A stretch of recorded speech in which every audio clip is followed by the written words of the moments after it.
DAO.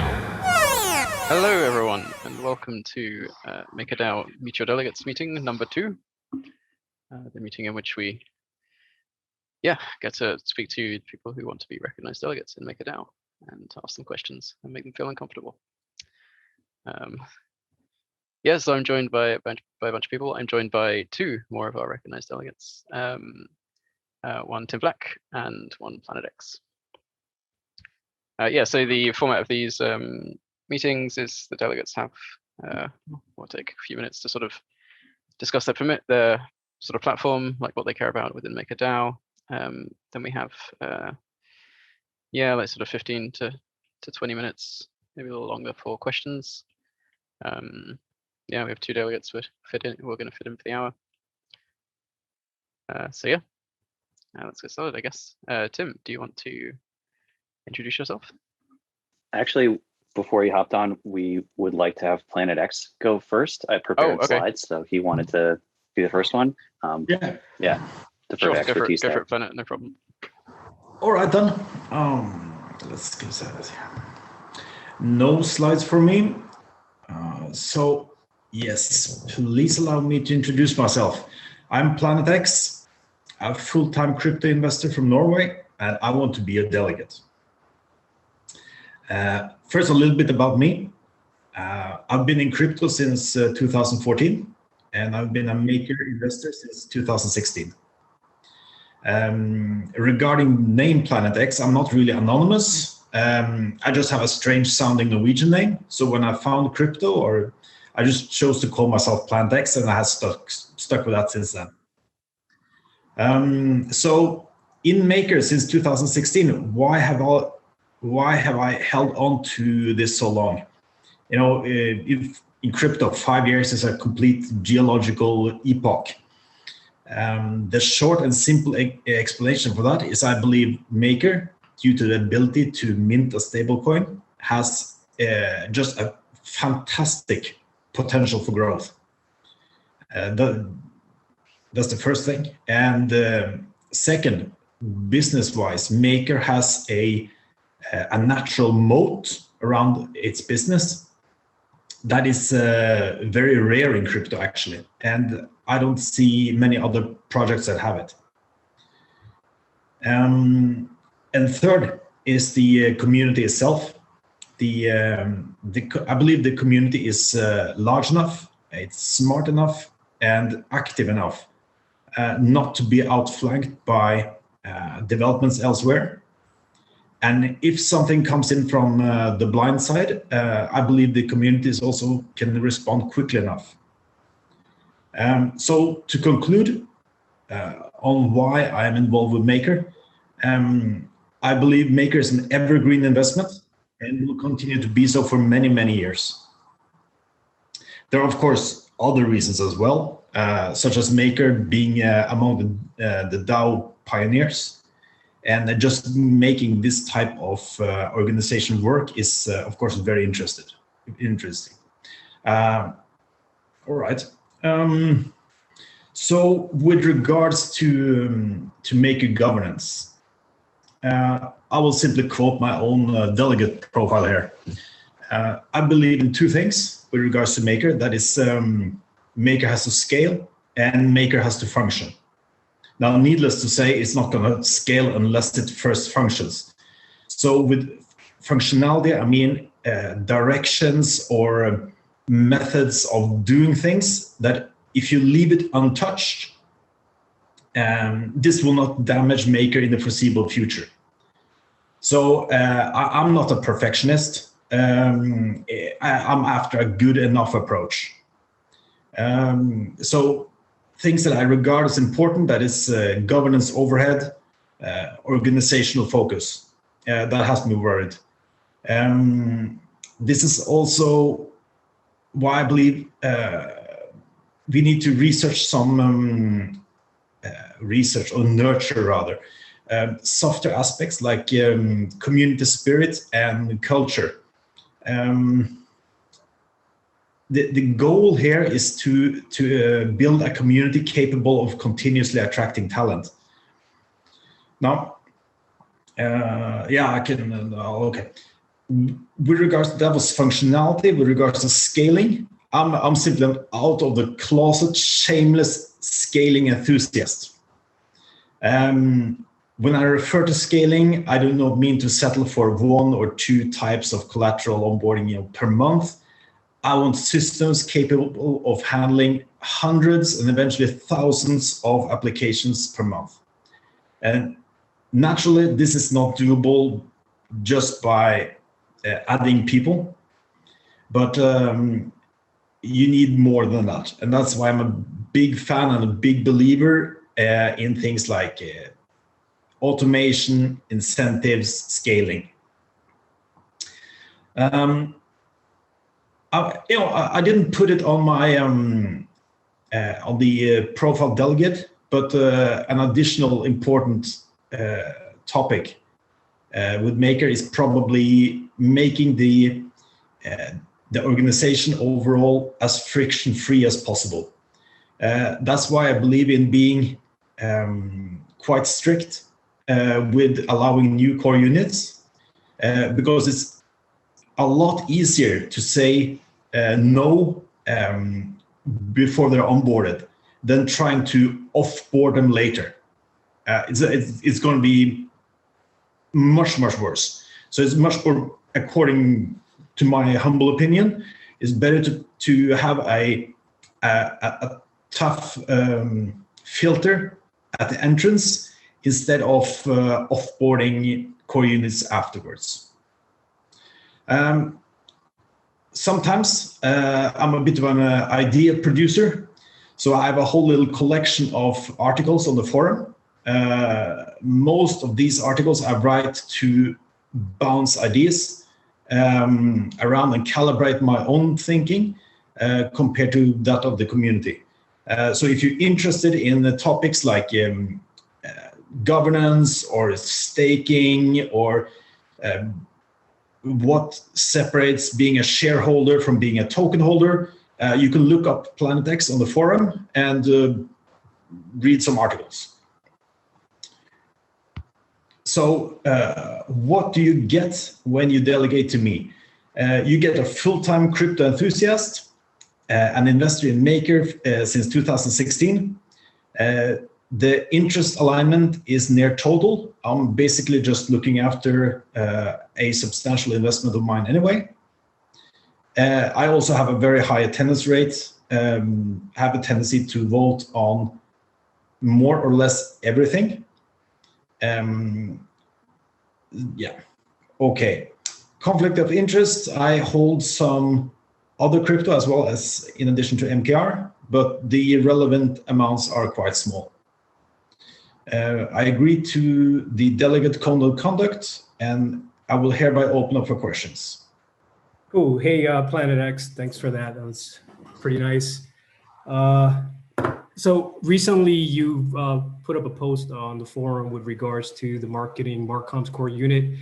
And I just wanted to get more verbal take on how important it is or not for MakerDAO to have a marketing core unit, or do you think the community itself, along with someone like the content core unit, can do a good enough job to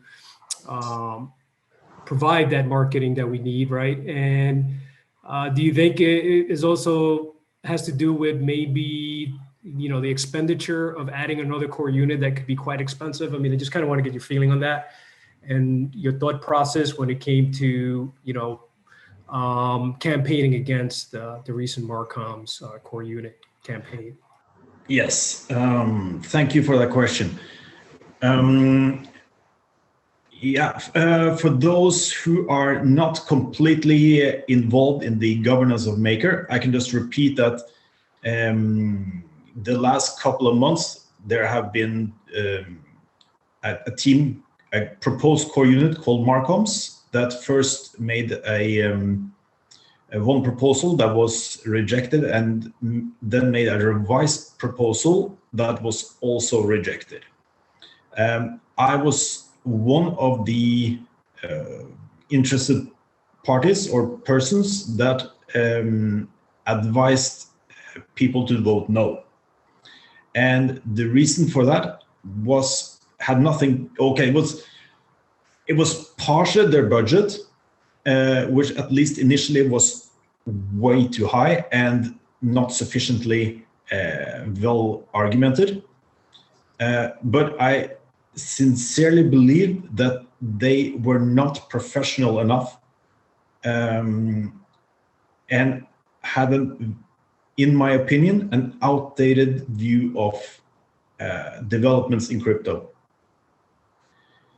Do you want further details, or is that sufficient for you? Okay, first of all, let me just say that Maker needs marketing, absolutely, but preferably not by that proposed core unit. Okay? Got it. And when it comes to distribution, right, I'm a big believer that distribution, right, plays a big part of how you should market a product. Do you think DAI and MakerDAO has reached that distribution level where on a scale from 1 to 10, 10 being like a huge necessity, that we do need a marketing core unit or some type of marketing game plan to put into action in the next, say, 6 months before the end of 2021? Do you think we're there when it comes to distribution, or we need a lot more scaling? And I bring this up because I know you're into scaling yourself, right? That's part of not your campaign, but your delegate proposal. So just want you to touch base on that if you can, and I appreciate the responses. My honest response to that is, I don't know. I would prefer to see a much more focused approach, because going back a few years, crypto was all about banking the unbanked, or offering payment services to various parts of the world. But the way gas fees has developed, it's totally out of the question. And when we look at who has major positions in among the vaults at Maker, at the moment, Maker is basically serving the 1%ers. Like it or not, that's just a fact of life. So would I like the marketing to concentrate on that? I'm not going to say yes or no to that. I'll simply leave that to the next group that gets voted in. I wanted to hop in real quick if I can. You mentioned that you're generally always voting. Is there specific examples of things you might abstain from voting for or against and just completely not vote at all, or is it kind of hard to say? No, it's not hard to say. I've forgotten it a few times. That's the truth. If you want to know why I haven't voted for things, that's 80% I've forgotten about it. Fair enough. Yeah. So I have a question in terms of being a big person for scaling, as you mentioned, but also kind of showing the restraint in terms of, you mentioned with core units, easier to say no at the start than afterwards. I was wondering if you had some philosophy or some insight you could share to us as to how you go about balancing that desire to scale versus that kind of more measured take on granting core unit privileges. I would love to be able to answer that question.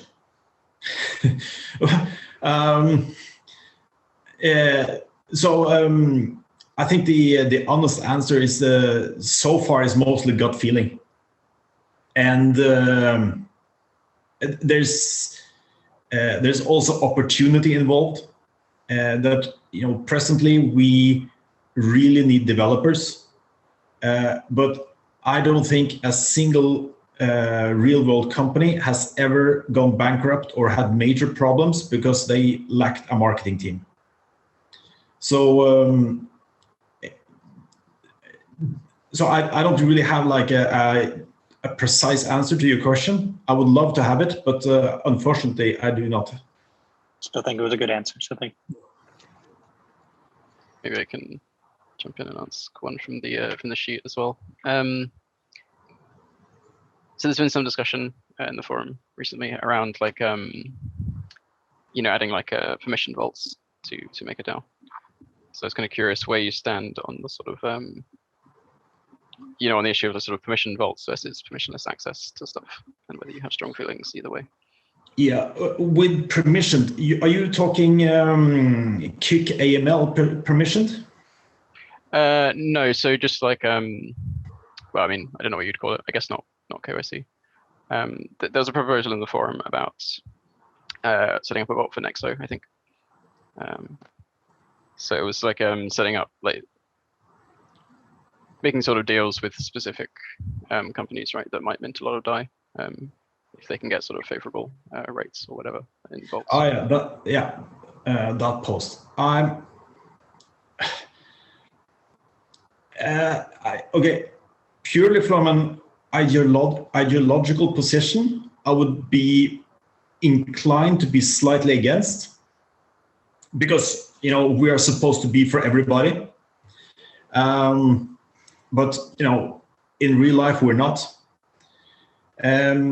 And then again with scaling, if we permission vaults could help that, and it could also be a bit dangerous, because we get into could get into a complex negotiations with other groups. But in general, I'm for these types of deals, simply because the landscape of crypto is evolving, and sometimes we just find out that some user groups are so important that they need a provisioned vault. So I'll be a cautious yes to your question. Great, thank you. On that same kind of note, there's also been a lot of discussion about adding different types of PSMs, peg stability module vault types. Do you have any feelings on one or the other, or whether you would support generally adding more?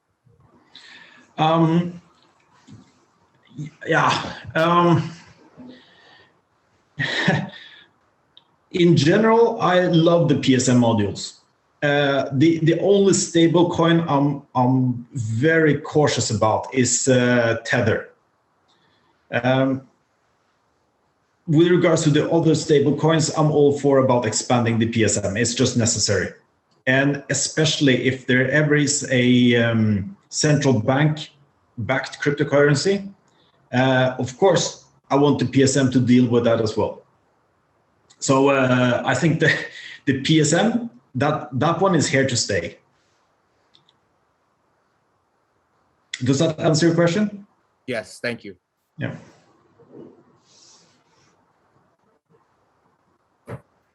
Hey, PlanetX, any thoughts on pay for delegates, and do you have any opinion on the development of political parties? Would you support that, or is that something you think you would avoid? All right, the political parties first. That's a development I would really not like to see. And I think it's, if we can avoid it, it's quite far off into the future. Because in order to have a political parties, you first need to have a kind of a fixed cake, and then you fight for portions of that cake.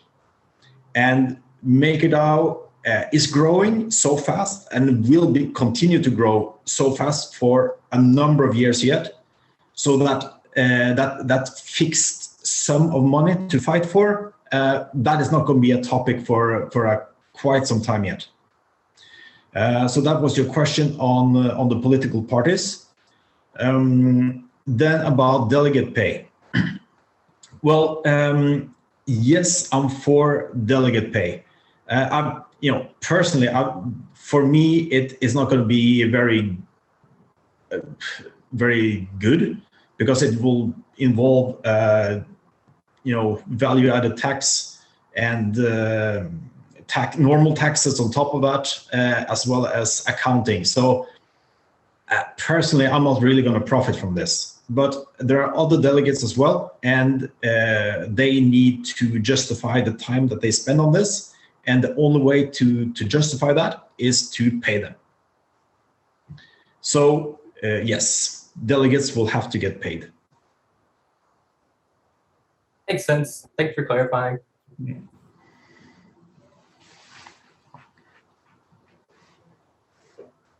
What's your view on the state of real-world assets in MakerDAO, and where would you like to see that go?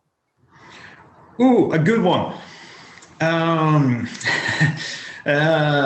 We were just having a meeting about that. Where do I start? There are a number of issues. Okay. Purely from a scaling perspective, it would be fantastic if we could prioritize the ability to onboard US Treasury notes, because there's the interest rate will not be very high, but the amount is practically unlimited. Then, of course, there's the overall risk picture, and that's different. And eventually, if you're too dependent on any type of collateral, you could, the risk picture could become a bit uncomfortable. Then there are other people who say that these U.S. Treasury notes, the interest rate is so low that it might not be very interesting. It's better to do project financing. And to that, I will say that Maker as an organization should be very careful about financing projects directly, because it's a very steep learning curve, and I'm not sure we are supposed to be project financiers. Then there's a question about the time frame. I mean, do we go for 10-year treasury notes, or 6-month trade finance? There are pluses and minuses to all of these collateral types. So I think actually what we're doing right now is perhaps the best thing, and as we're doing a little bit of everything, and we learn as we go and basically take it from there. Because just doing one thing completely from the outset, I'm not sure that it's going to help us in, let's say, in the frame of 1 to 3 years. I think it's better to start a bit broad, like we're doing now. Was that an answer you can sort of live with? Yeah, thank you. Brad, I wanted to comment on a couple of things. The first one is that you managed to be a bit the red team and be very outspoken, which is both a good thing and a bad thing. Like, some people don't appreciate a lot being told things that straightforwardly. And the other thing is that you did manage to write a MIP, and then you decided that it was generated too much conflict, and kind of like took it back. So I don't know if this is part of the Norse personality, but do you think that would change eventually when you start getting this MKR from different potential holders, and they tell you, hey, I would like you to vote on this?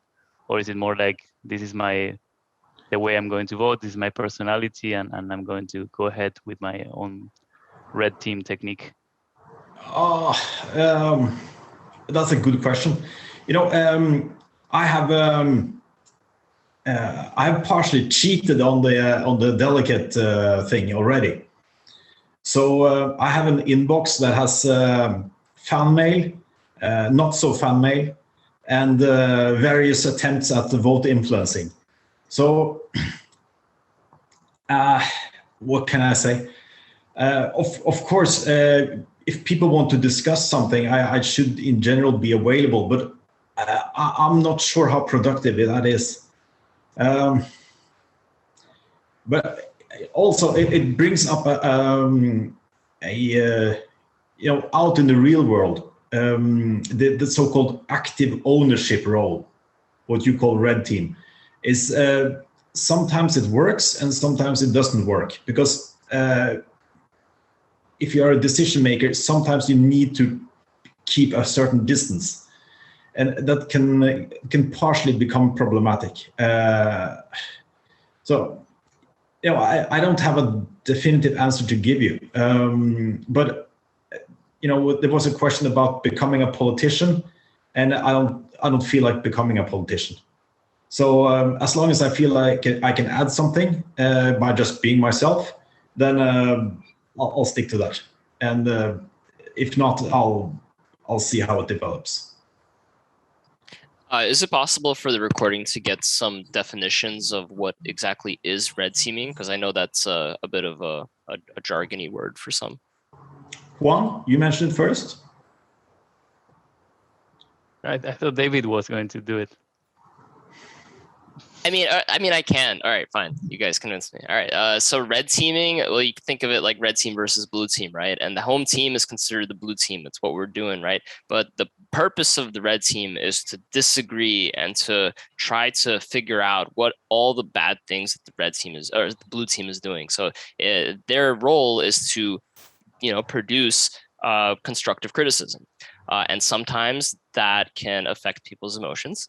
And all of the time, it will produce a better result, assuming the person with the hurt emotions doesn't just flat out quit. But yeah, so that's the gist of red teaming. That's my interpretation of it as well. But I'm sometimes a bit of a contrarian, but not all the time. As a follow-up to that, I know you have posted specifically the one you referred to as encouragement to vote no on the Marcom's core unit. Would you see yourself potentially posting about things that you would support and say yes about, or would that be? Yes, absolutely. You're totally correct about that. Yes, I would definitely say, please vote yes to this and that. But most of the time, I've looked into the voting at Maker, and I think like 85% of the votes is just like click yes. There's no discussion, and that's okay. So the controversial ones are some decisions. They are assumed to be a no-brainer, and suddenly there's quite a lot of discussion about it. But was that yeah? Okay. Thank you. Maybe got time for one more for Planet before we move on to Tim. Does anyone have a last question? Maybe I'll end with a really broad one. So I guess, what do you see as like the purpose of MakerDAO?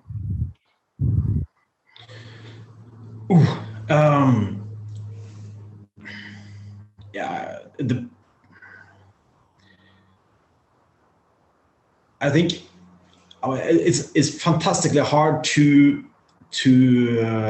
forecast the future, and it's practically impossible.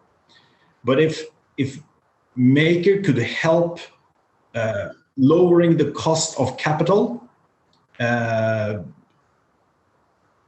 would be a purpose. And I think we are on the right path of doing so. Great. Yeah. I mean, yeah. Yeah, I think that's fair. I mean, like, honestly, that's probably a better answer than I could come up with. So. Yeah, I was thinking about some big humanitarian thing, but no. If we can lower the overall cost of capital, that would be very good for many people. Yeah, good enough for me. Cool. Okay. All right then. Yeah. Any final words, Planet? Yeah, I'll turn it over to Tim. Just before Tim starts, do you want to maybe share like like forum, Twitter handles, anything, any contact stuff you want to talk about? Not really. I can possibly share a link to my delegate profile, but I'll need to look it up first. So Tim, you just go ahead. Okay, let's move on to Tim. Cool. Thanks, Planet X, for sharing your platform. That was awesome.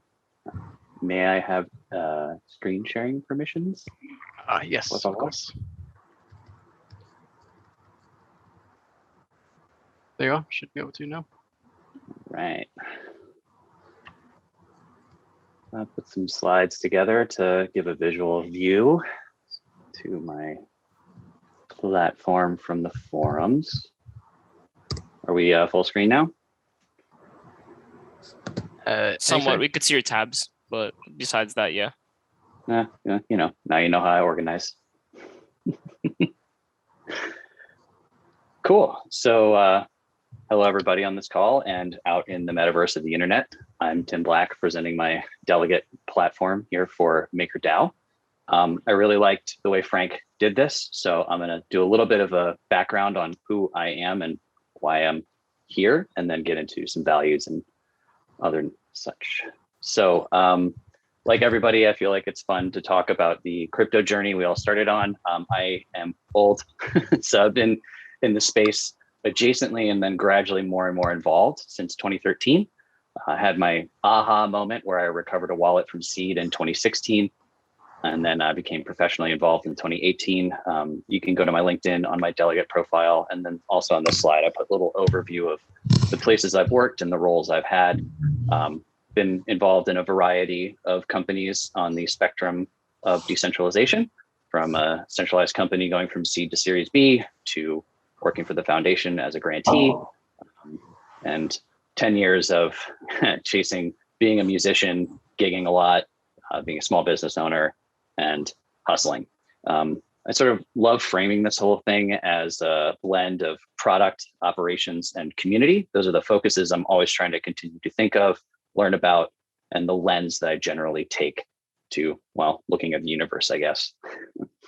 So that's a little background on who I am. And then the meat of a delegates platform, I guess, are looking at makers' challenges and our own values, right? And so I like to phrase challenges as opportunities. Maybe perhaps that's optimism, but what are you going to do? And so I see makers' largest challenges right now as removing our coordination friction, which we'll get into how I see those as a part of my values.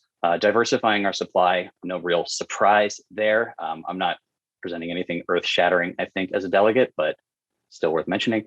And then another thing that I think is a challenge that we've had is connecting to the broader just tech ecosphere that we live in, and then the Web3 community within DeFi itself.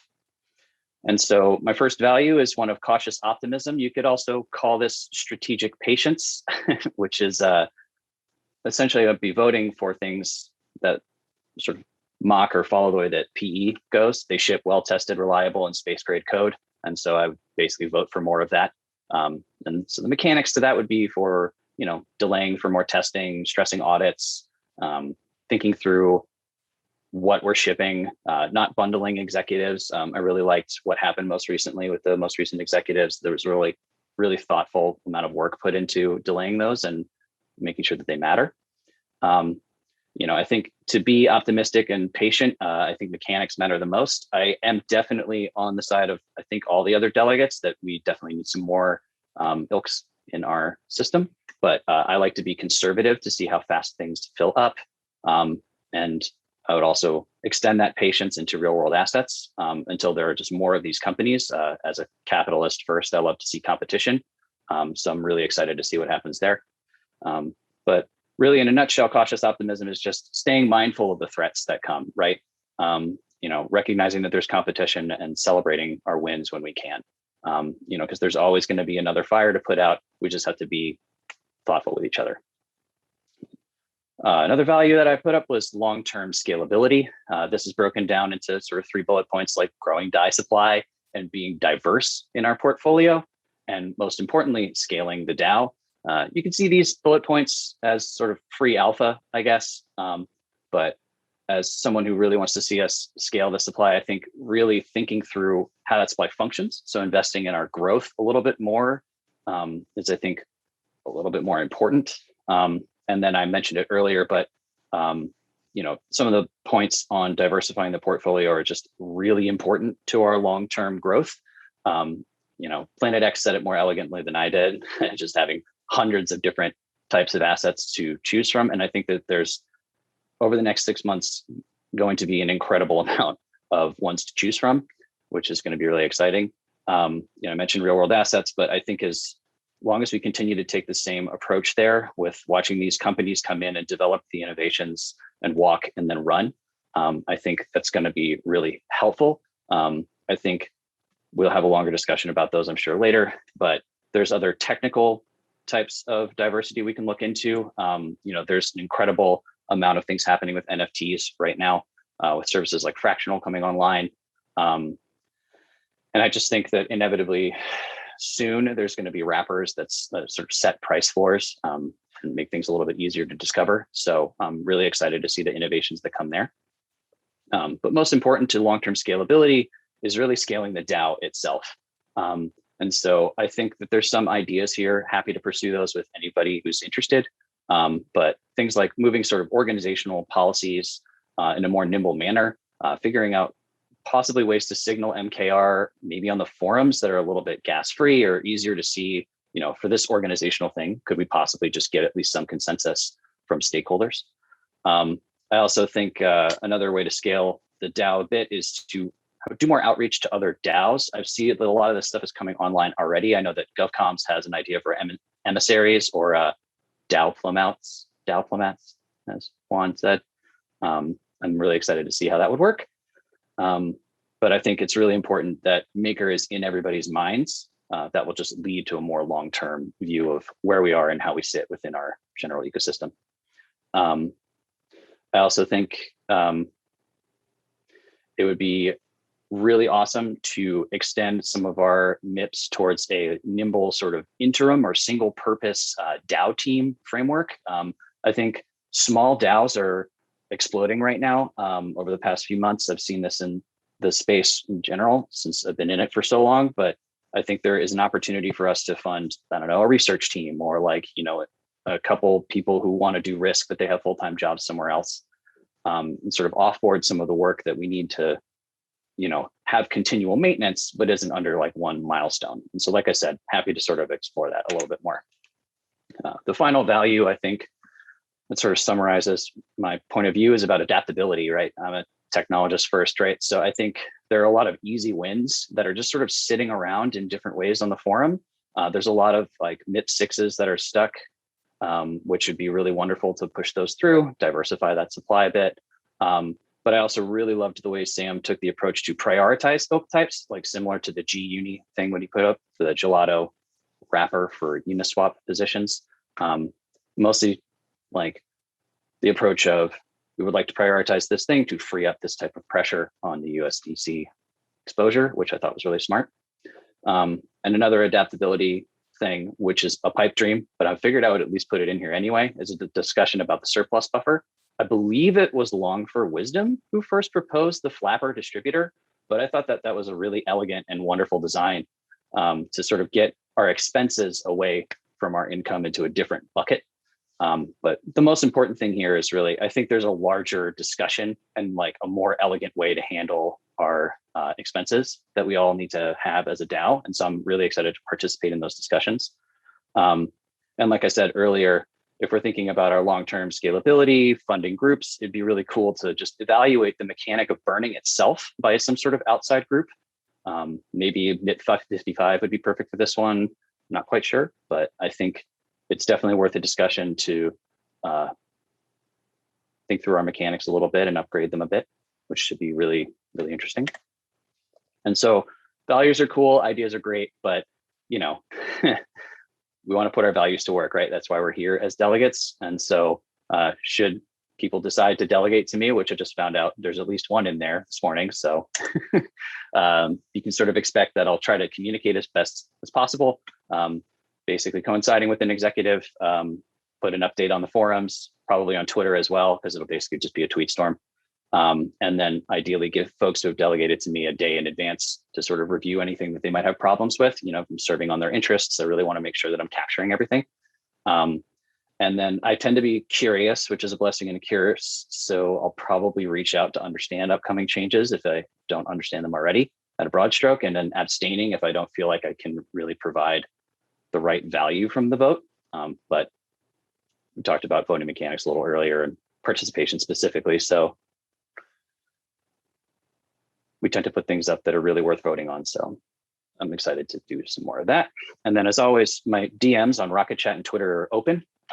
So if people want to have a more candid discussion, I'm always happy to hop on a call or just chat it out async. I also see putting values to work as just basically execution, right? So to me, I think delegation is about balancing your delegators and the core units to find the win-wins where you might disagree. And then I think the active campaigning is cool. It's not particularly my thing, but I would love to improve on that. Mostly I've been professionally lurking, so that will sort of continue. Although I do see as delegation grows, we'll likely inevitably have some debates, which will be on a call like this. And so that'll be really fun to play a part of. And then I also think it's important to, talk about Maker Relay, which comes out every week. Inevitably as delegates start posting their positions, I will most likely recuse myself from writing those sections or editing them. I think it's really important to not have any editorial eyes on that kind of stuff. So Maker Relay has cool plans too, so that's exciting. Anyway, one thing I haven't seen anybody do, but I felt was a pretty good idea, was to talk about bias, right? We're all humans, but there's like 147 different types of bias that you can fall into. So I figured I'd at least put the 3 that really matter at the top. I am a technologist first. I've always been tinkering on technology in different ways. So as a startup person, I'm very much a big proponent of growth flywheels and continuously investing in growth. I'm likely going to side with protocol engineering quite often and ask many questions from any team that I don't understand. The other thing is that I'm an American and soon to be an LLC. So global perspectives get lost on us sometimes, but I will really try to do my best to advocate for a global user base. I've been around to many countries, and I think it's really important that we continue to remember that DAI is a global protocol with many users in many places, with many use cases, which is partially what makes it so exciting. But it's something that we definitely need to get better at thinking through. And then the last bias, I guess, or conflict, is that I do have, some meager holdings in the space. I've been around for a while following this stuff, but on those meager holdings things, they're pretty meager. I'll put it that way. And so with that, that's my platform. Thanks for listening to me, coming to the Tim.Black Delegate Platform talk thing. Appreciate you guys. Cool. Yeah, thank you, Tim. Yeah, floor open to any questions if anyone has any.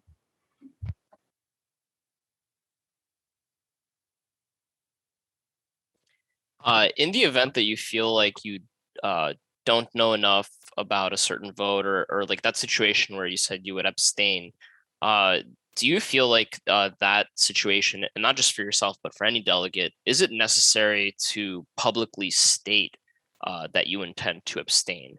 Because I imagine that maybe some delegates might want to move their delegation as a result, et cetera, et cetera. But yeah, just curious about that area. Yeah, great question. So you're asking if you're going to abstain, how public would that be, basically, right? Yeah, I guess, yeah. And I guess I understand it's situational too, of course. Yeah, that's the unsatisfying thing, is I would say it depends, which is not great. But I think the pattern of us, posting how we're voting when we're voting will likely alleviate that and sort of uncovers the best practices to why one would abstain. Does that satisfy your answer? Yeah, that does. Thanks. I have a question in terms of like time commitment. Like you mentioned, working on Maker Relay, and you do a lot of deep dives into the kind of state of DAI and where things are there. That's just super helpful for the community. I'm wondering, between that and the day job, how much extra time do you foresee going into being a delegate? So Maker Relay is a regular commitment on Mondays. And then I see delegation as this responsibility, right? I think I put this in my statement that I would aim to be upping my time to participate more. I know we're tracking participation as part of being a good delegate. You know, I'll definitely point out that I'm not the most active person on the forums, which is both was a choice about a year ago and then kind of spiraled out of control. So that's a long story to get into. But I think, you know, participating in this weekly assembly of what we have to vote on and why it matters and what's happening in the community gives a sort of advantage for all of us. And so if it doesn't, then I have to sort of dog food it to make it easier to be a delegate. But I don't know, I would assume anywhere between like, you know, 10 to 20 hours, that kind of thing. Yeah, the day job definitely does take priority, which is why I haven't been able to attend as many meetings, but you know, it's manageable. The good thing is that, you know, I continue to work in Web3. So, you know, there's a lot of overlap between being a delegate and then learning about that experience through the place that I work in the day, which is Rabbit Hole. Excellent. Thanks for that. Great question. I kind of want to touch on the marketing thing again. Do you have specific feelings as far as what would look good for a marketing core unit? Did you feel like the strategic Marcoms core unit was or would have been positive for the DAO? And I guess more generally, how important do you think marketing is for us specifically as a DAO? Yeah, also a great question, series of questions. So I'll start off with does marketing matter for a DAO? Yes and no. As a community person, I think emergent sort of community word of mouth stuff is far more important than any like professionalized campaign type of thing. But as a technologist and Web2 person, you know, you have to have some level of marketing spend. Normally in like Web2 companies, like marketing spend equals vaults opened, right? And that brings me to sort of the core unit thing, which is like quite tricky. I think because some people are either in or out of the foundations. They're in this weird quantum state of proposing a team where they can't really talk about what they've done. And I feel like that sort of handicapped their ability to explain what they would do. And so I really do wish that there was a little bit of an interim governance process that made it simpler for folks to sort of establish like what their plans are specifically. I think that was really the only thing that was missing, is like specifically, we will do this and it will hopefully lead to this result. You know, I think it would be really wonderful to see a fleet of marketing teams, basically a couple different ones focused on different things. I think the low-hanging fruit there is actually to establish like a marketing domain and then just split the work up on different teams. That might be a possible solution. But yeah, absolutely. I think, you know, I would say that us not having a marketing team may have been helpful. I mean, there's this Fortune article about DeFi and they mentioned DAI, but not MakerDAO, right? And so ultimately, I think that would fall on a marketing team, and it would be nice to have folks who are sort of running point on that kind of relationship. So yeah, I welcome their revised application. I think hopefully maybe they can either work with, I mean, I don't know if SES is the proper team, but work with the governance community writ large to find a model where they can pay their bills while they wait to present themselves in a sustainable way. I feel like that's a little bit of that friction that I mentioned earlier. It's kind of hard to exist in a quantum state when you've got, you know, student loans. So Makes sense. Thank you. sure. All right, I've asked everybody else, so it's only fair to ask you too. Delegate pay and political parties. Do you feel similarly to Planet X, or do you disagree? It's too early to tell, I think. I joked on Twitter that we're all part of the Scaling DAI party, which is really more of a conception than it is any sort of organizational thing. I think that this is the first wave of delegates. We'll start to uncover better ways to work together. I believe Wouter did a presentation about parties that might emerge. I think as the supply grows and there's more diversity to sort of approach, then I think that will inevitably happen. Although I would see it more as like a public coordination thing than like a political party splitting up a pie and fighting, if that makes any sense. And then regarding delegate pay, I don't know. I think this stems from some of the work we did with community development, but I think everyone should be paid for good work. I do really like that the delegate platform is built on participating and tracking what people are up to, and so that it's more transparent. I would prefer that like whatever our pay model does happen to be ends up being a really long-term incentive. So the idea being that like, let's just say, very hypothetically, that it's like MKR is the chosen thing to pay in, right? You're voting in it, you get paid in it or something like that. I think another delegate brought that up. I would want to see something, or want to see a model where it's really like set up to emphasize participation over the long term. So you would, vest and pay out, kind of similar to like, startup runs. I think that would be pretty reasonable. And I'm happy to jump into that conversation when we decide to start having it. But I think right now, the most important thing is, does delegation work? Are these things functioning the way we want them to? Are people efficiently getting their voice out there? Are people being heard, or is it getting too noisy? So I think that will come in time. Gotcha. Yeah, that's an interesting take on that. Thank you. Sure. I'm not that familiar with the discussion, but you mentioned something about like re-evaluating the burning mechanisms. Can you talk a bit more about what you think about there, and maybe how you overall think about maker value capture? Yeah, sure. Well, I would say that for makers, value capture, but more maker in general, I think it has some of the most solid business principles in the entire DeFi space, which I really like. And then as far as the surplus buffer goes, and burning specifically, I think it would just be really good to fund an independent report of some folks who have sort of the same traditional expertise as Risk does, right? But just looking at how well burns have performed for the function they need to do. I think, gosh, what was the fund? Chris Bernitzky's thing. They published like a buyback and burn piece that I thought was really inspiring. And that's why I was making that point. I think that there's a more elegant function to sort of free up burning from where our expenses are. Might be echoing Paper Imperium on this one, but I think it's really important to sort of try and separate those out in some form and fashion. And I think that also is a longer discussion. Placeholder, thank you. Thanks. And since the question was so spicy on the last round, apparently, what's your thought on real world assets, and in particular, I guess, also centrifuge, now that they're making up a big part of what's currently there? I'm really excited to see what Success does to bring things online, and the real world asset companies, but I'm sort of a, like I said, bit of a capitalist. I really want to see healthy competition before we've got too much exposure on real world assets. That's just my personal take. But I think that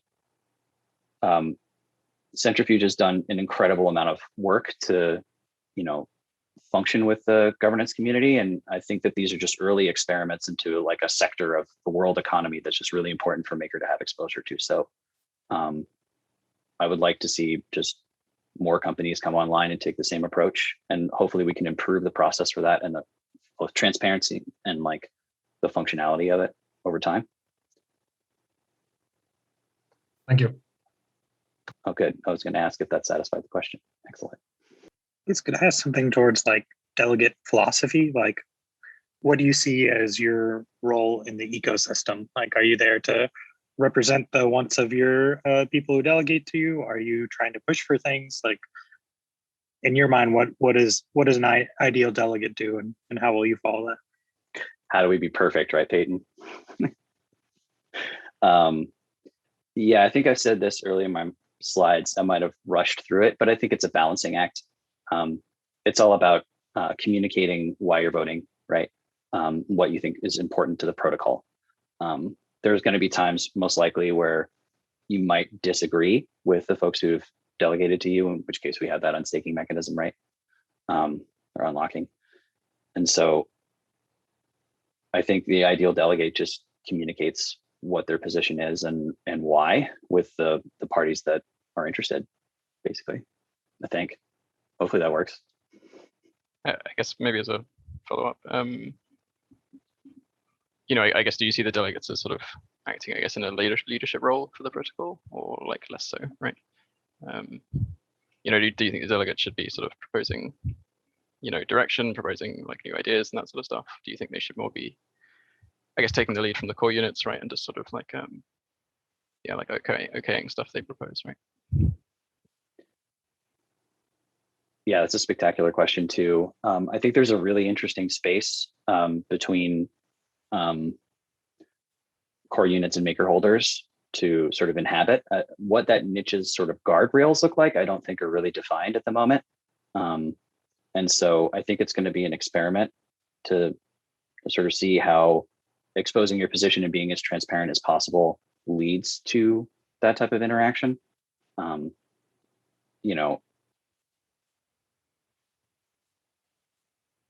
I think we shouldn't be dependent on to be like leaders. I think that might end up in this place where like 4 or 5 of us are voting with most of the shares, which would be less than ideal, I think.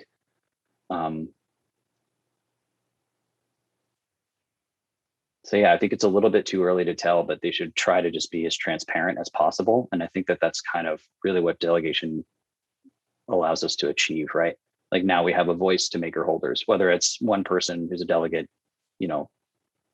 serving in this in-between state where they're DMing random firms to sort of understand, make sure that the vote is okay, and then going back to the forums to talk to governance.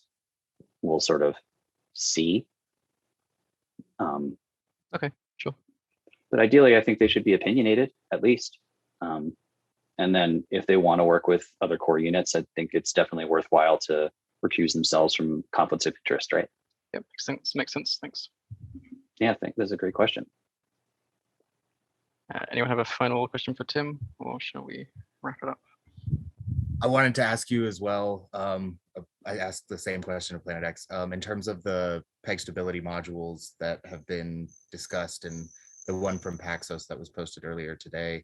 Do you have opinions on expanding those into further types of collateral?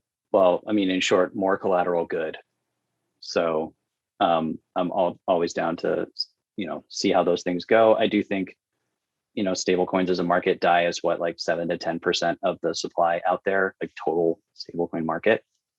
So enabling that functionality is good. I would echo Planet X to say that, Tether has some concerns and it didn't really seem to be performing well. I think because it's mostly a centralized exchange instrument rather than a decentralized one. But I ultimately see that, like, as we bring on other types of assets, the PSM exposure, especially to USDC in the moment, will gradually go down. So PSMs may end up being a small part of the pie, like 20%, and there's like 4 of them or something that are like dominating, depending on whichever market is sort of most fluid on curve or something. So as long as the code is working and the debt ceiling is relatively conservative, if people are using it, then that's fine. I see the PSM kind of as like this product that we built to sort of alleviate vault pressure from USDC, but then people like it so much that it's getting used. So it's a good problem to have that people want to use this thing. So it would just be nice to diversify. Makes sense. Thank you. I think we will get there. All right. With that, we probably should wrap it up. So Tim, are there any last minute sort of, I guess, links or anything you want to share? Or? They should. Oh man, I hope they're in my delegate post, but I am TWB_ on Twitter. My DMs are open. And then Rocket Chat, I'm just my name, Tim.Black. So feel free to shoot me a DM if you have any other questions or you want to hop on a call. Happy to do that. Cool. Oh, good, they're there. Great. All right. Yeah. Unlike last week, the Delegate UI is now live. So if you liked anything you heard today, you can go and use the UI at vote.makerdao.com to and delegate to one of these fine people. So yeah, thank you everyone for joining us. We've got another one of these next week, same time. At the very least, we'll have money supply, possibly one other, not sure yet. But yeah, we'll keep everyone apprised. So yeah, thanks everyone again, and I'll talk to you all soon. Thanks, everybody. Take care. Thanks, everyone. MakerDAO.